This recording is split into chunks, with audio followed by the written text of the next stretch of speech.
Is everyone ready to surf again? September 23rd to the 29th.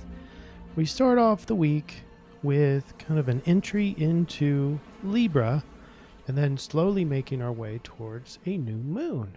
And we have some really good energy for influence. We have some great suggestions. It's not a very materialistic, although Libra can have to do with money and finance. But let's go ahead and get started with our summary slide. And this is just a quick summary so you can get kind of a eyes on the level of overlap between the different forms of influence that we're doing. So we're doing astrology in the purple arrows. We're getting out of the Virgo shoulds and the duty of Virgo and getting into more of the Libra harmony and balance. But there are plenty of squares in there. And, I should say it this way. On the one hand, we have plenty of squares, which kind of continues that Virgo-ish kind of feeling. But we are moving towards a new moon in Libra, which is going to really change everything and change the context of what we're feeling. In the collective unconscious, in the collective dreams, we have a lot of power in there, but there's a couple different kinds of power. There's a leadership, but there's also an inner mystical power. But the bottom line is it's what's on the inside, and are you helping or not? So the strength is helping. We'll go through that one. And then the I-Ching, when we cast the coins, it was 58. Hexagram 58 is the joyous. And it doesn't mean that we're just joyful. There's kind of a rhyme and reason to it. And it has plenty to do with these other memes that I was talking about from the other modalities. So overall, where are we headed? Towards a new harmonious cycle. This one mainly has to do with, hey, this is the end of the moon's cycle in the last couple of weeks, and it's ending in the latter part of the week. We're going to first start with the Dreambot, and then we're going to get into the astrology, nail it day by day. This is the collective dreams. And so President was highest in the collective dreams today. The blue arrows, though, are about what's on the inside. It's the inner subconscious, the mystical side, this part that we can't necessarily see, the subconscious. The red arrows is more of like the kind of the leadership, the outer leader world, because the top word is president, larger world. And then where are we headed? Leaders point in the direction of where we're headed. And then we have in the black arrows towards the bottom half of the run is all about youthful friendships and helping. And I know that's kind of an odd conglomeration, but it's going to make sense when you hear the I-Ching reading. Youthful, friendship, and helping. And I can't say that really any better for what we're going to see in the I-Ching reading, okay? And the astrology. By the way, youthful and helping, youthful helping also has to do with the balance and harmony of Libra. All right, let's get back into the astrology. And I didn't do slides this time, so we're just going to do... we're going to go straight out of my PowerPoint slideshow. And first I have to find Monday. And then we'll do this. All right. So here we are on Monday. And the first thing I'd like to point out is that at 3 a.m., while most of us are sleeping, sun's going to be entering into Libra. And that's the whole, taking from the summary slide from the very first day on Monday all the way until Friday and Saturday when we get into that new moon energy. It's all going to start with sun or ego and self feeling much more harmonious, balanced, justice, social, that kind of thing. And that's from the sun going into Libra. Mars still has a ways to go. Mercury and Venus have already been in Libra. And of course, most of you know Venus rules Libra, making that even stronger.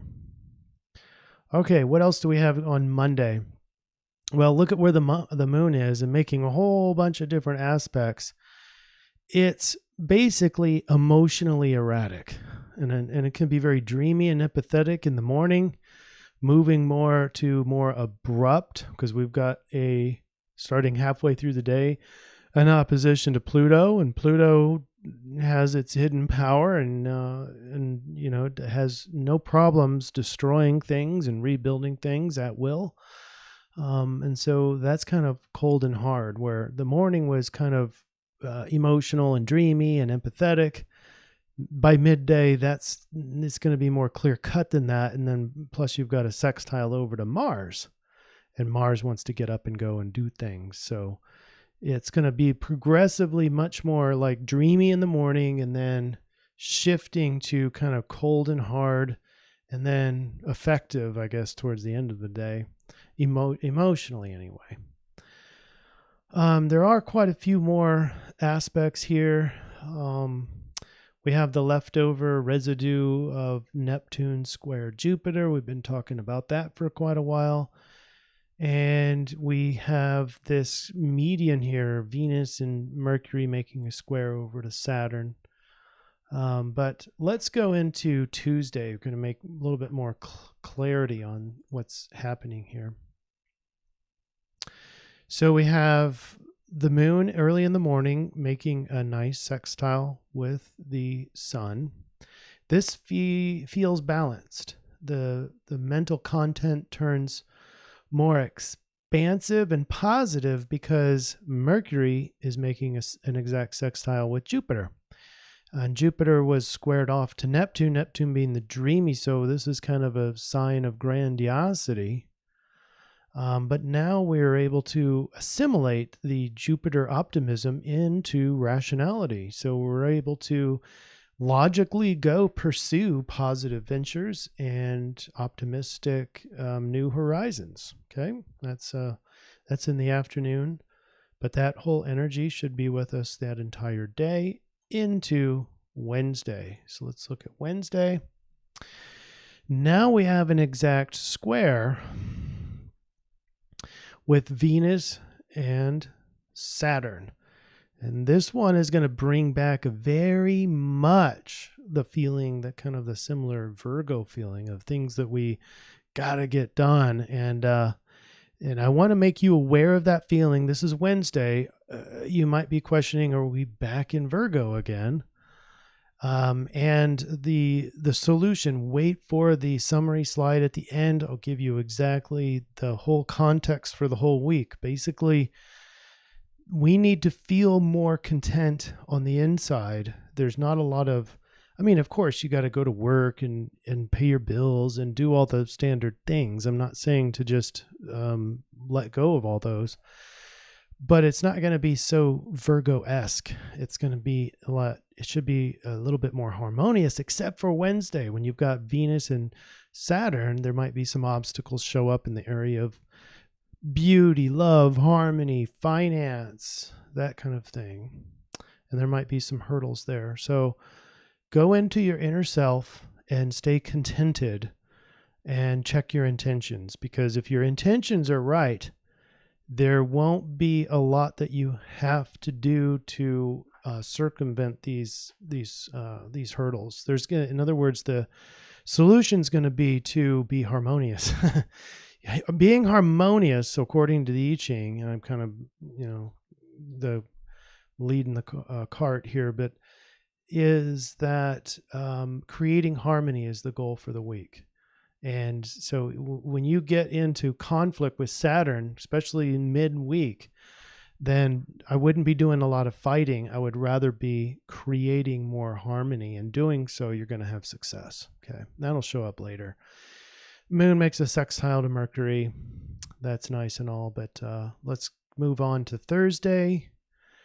Thursday, we got the moon making a trine, a nice healthy trine to Uranus. So that could feel, like a change, kind of sudden change in emotions or emotional outcomes. You might be up and down. sporadic with those feelings and stuff. But mostly here, the biggest thing takeaway is the Mercury square Pluto.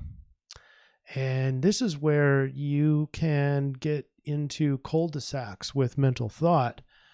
And, your hidden power is Pluto, and it's kind of squared off. It's creating conflict on the inner side, in the intermental spectrum. This is Thursday.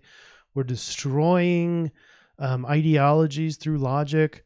There's a hidden power of rationality. Everything might seem irrational to a lot of us, and that's because of this square. So again, it'd be best on Thursday to focus in on not being so much in your head and being more experience. This is a trine, this moon trine Uranus, and so changing feelings, changing emotions will probably be a result of some sort of logical sequence that doesn't make any sense, or maybe you get what you thought was logical and rational ends up being completely false or something like that. And that could really throw you off emotionally. So all that's connected, and it's best to not get too wrapped up in this, or else we're going back to old energies and confusion. So stay contented, and definitely in this video, stay until the end so that you know what to do going forward. All right, Friday. Now, Friday, I wanted to point out this really quick before we get into the conjunction with Mars, but the moon around in the morning, 8:19 and 9:43. This is a T-square. So Neptune, moon, and then the square over to Jupiter, and then, of course, we still have the Neptune square Jupiter. So we've got a T-square, and this one's a grandiosity T-square. So Neptune is dreaming about what things, dreaming about greener pastures, right? And now we're getting emotionally connected to those false presumptions and too optimistic and grandiose. And then this feedback loop has our emotions really invested into the imaginations. And so let's not get caught into meism. Let's not get caught into materialism. Let's just do our work and do it with the right intentions and move about through this end of cycle as we get closer, as the moon gets closer to the sun into its new moon. Now, before that happens, 11 p.m. on Friday night, the moon's going to make a conjunction with Mars. And this one's going to really confuse, maybe even a false start, because towards the end of this cycle, we're winding down. We're doing less and appreciating more. We're returning from having to do things into more of gratitude, not laziness, but gratitude. And of course, this is 11 o'clock at night. And so you might have this feeling on Friday night that we've got to go do something. And it's a little bit too early for that. As you're going to see, there's a specific timing for this new moon. All right. So that's basically it there. And then Saturday is where the new moon is, and that's 1:27 p.m. Central Daylight Time at 5 minutes and 20 seconds in Libra. That's right here, 1:27 p.m. Now we still have this double energy Venus, Mercury squared off to double energy Pluto and Saturn. And so, that energy is on its way out. And we still have the leftover of Neptune and Jupiter. That's on its way out. And so this should be prominent. There's a fresh energy in hexagram 18. And just first of all, before we look at hexagram 18, the new moon feels like an ending of a cycle. This is actually perfect that we were talking about Venus and Pluto, because it was a premonition of what's happening here. It's a new moon in Libra. Venus rules Libra. Venus is squared off to kind of the destroy, rebuild thing. And that's exactly what the moon is doing with the sun on Saturday the 28th, which is the end of an old cycle and start of a new cycle. So which one is it? Is it the end or the beginning? It's both. And that's so cliche, but that's what's happening. And so we are looking at the things that we can be doing, but there's a specific timing on this. So look at the Rave Mandala. This is Rave Hexagram 18. I get this from the Rave Mandala here. Hexagram 18. It's called The Corrupting. Work on the decayed. Work on what has been spoiled has supreme success. It furthers one to cross the great water. Before the starting point, 3 days. So this new moon in the hexagram 18 is saying that, hey, you can do your planning for the new you, for the new moon, but don't start doing anything for 3 more days. And there's a rhyme and a reason to this, because there's going to be an aspect here that is it's a re-ending. It's like the new moon happening after the new moon happens. It's well, let me just keep on going here and I'll show you. So this is Sunday, and all right, Venus is the ruler and of Libra, and moon is making a conjunction with Venus at 10:41 a.m. Central Daylight Time. And so this is making this new moon even more new, even more Venus, even more Libra. And Libra is all about harmony, balance, beauty, even finance, all those things. Venus is also those things. And so we get emotionally invested in that. And we really want to start to get going and doing. However, there's a problem. There's a fly in the oatmeal. And that's, we don't have the slide for it yet because this is Sunday. But on Monday, the Venus is going to make an exact square to Pluto, the destroyer, the ending of things and the beginning of things. And so with Venus square Pluto, that's the same basic energy of Sun conjunct moon, or the new moon. And so that new moon's going to happen again, basically, on Monday. And if you go back to the I-Ching, it says 3 days, wait for 3 days.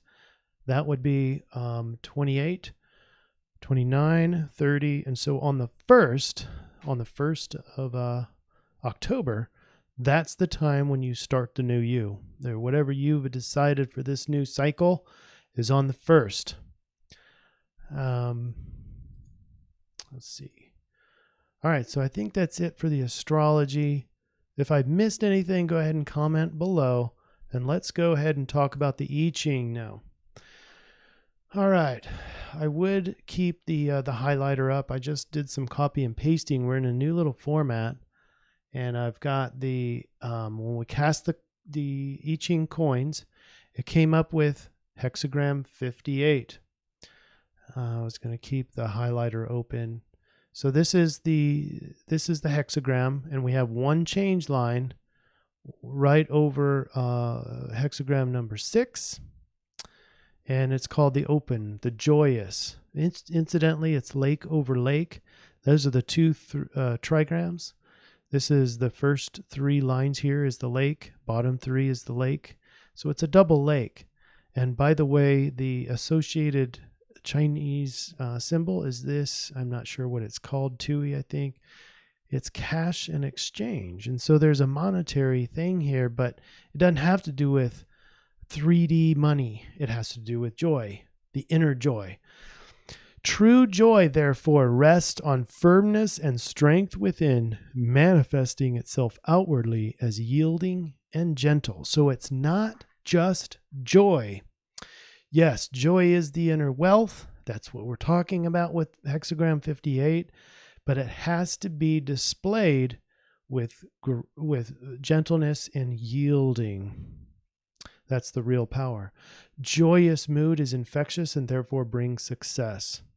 But joy must be based on steadfastness if it is not to degenerate into uncontrolled mirth. Truth and strength must dwell in the heart while gentleness reveals itself in social intercourse. That's the key. And that's why this is so associated with Libra, is because Libra is very social and harmonious. You can't be harmonious without having a social dialogue or social intercourse, according to the I-Ching. Under certain circumstances or conditions, intimidation without gentleness may achieve something momentarily, but not for all time. When, on the other hand, the hearts of men are won by friendliness, they are led to take all hardships upon themselves willingly, and if need be, will not shun death itself, so great the power of joy over men and women. All right. What are we saying here? We're saying that there has to be a social component here, and the social component can't be usury. It can't be manipulation. It can't be threatening and guilt tripping. It has to be pure intentions and pure harmony in order to achieve success. The first line here is a quiet, wordless, self-contained joy, desiring nothing from without and resting content with everything. We remain free of all egotistic likes and dislikes. In this freedom lies good fortune because it harbors the quiet security of a heart fortified within itself. So that, my friends, is the solution. The joy within that leaks out, that pushes out and is infectious in the collective. And that's how we win things, is through that quiet gratitude, grateful, self-contained joy. But when you apply this this change line in hexagram line 6, then you get 58. It turns into 10. Heaven over lake. So you've got the 3 solid yang lines over lake. That's treading and conduct. Hexagram 10 is take action when you have clear thoughts and intentions. When everything is fulfilled, supreme good fortune comes.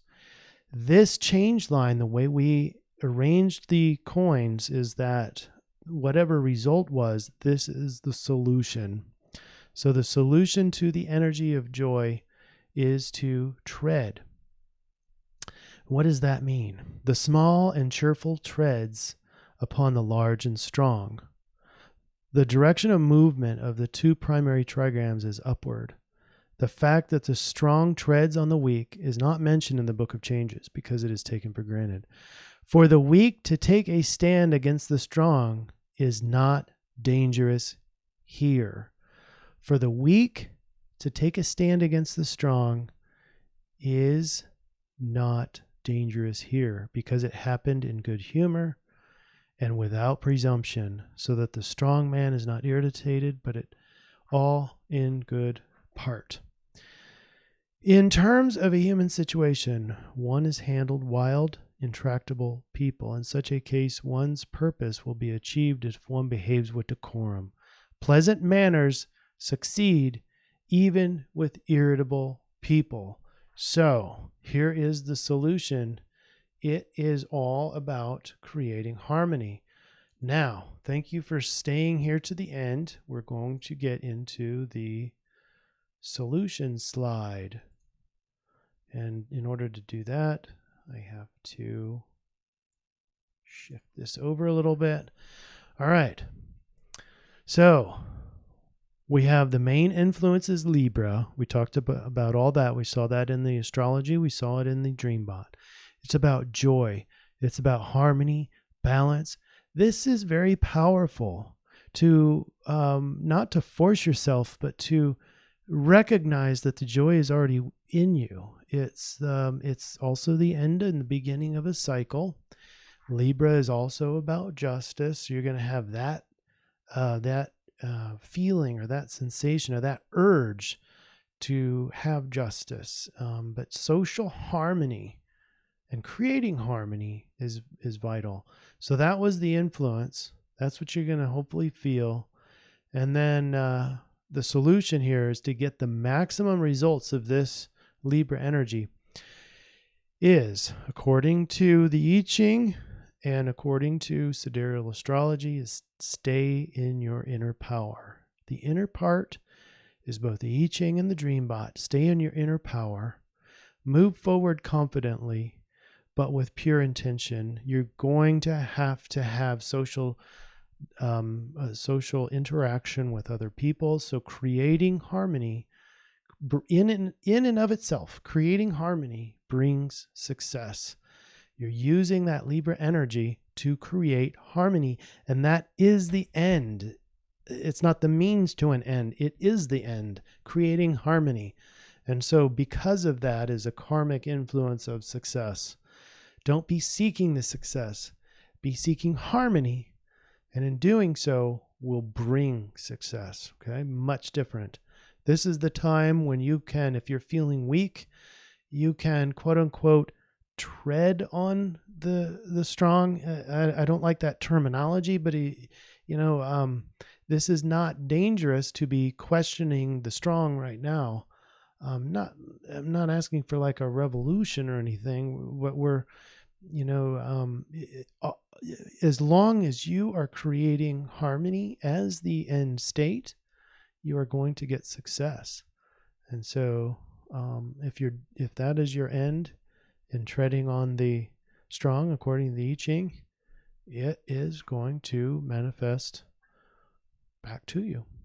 Okay. That's all I have, everyone. I hope you have a wonderful week. Don't get caught up in those squares, and just focus on what harmony you can create out in the world, and just stay in your inner power. Stay content. Don't be needing anything. Don't be wanting. Notice you're wanting. That's not the Libra influence. All right. Get out to the world and bring your harmony out to others. All right. You take care. Make the most out of this week, everyone. It's a great opportunity. Okay. We'll talk to you soon. Thanks.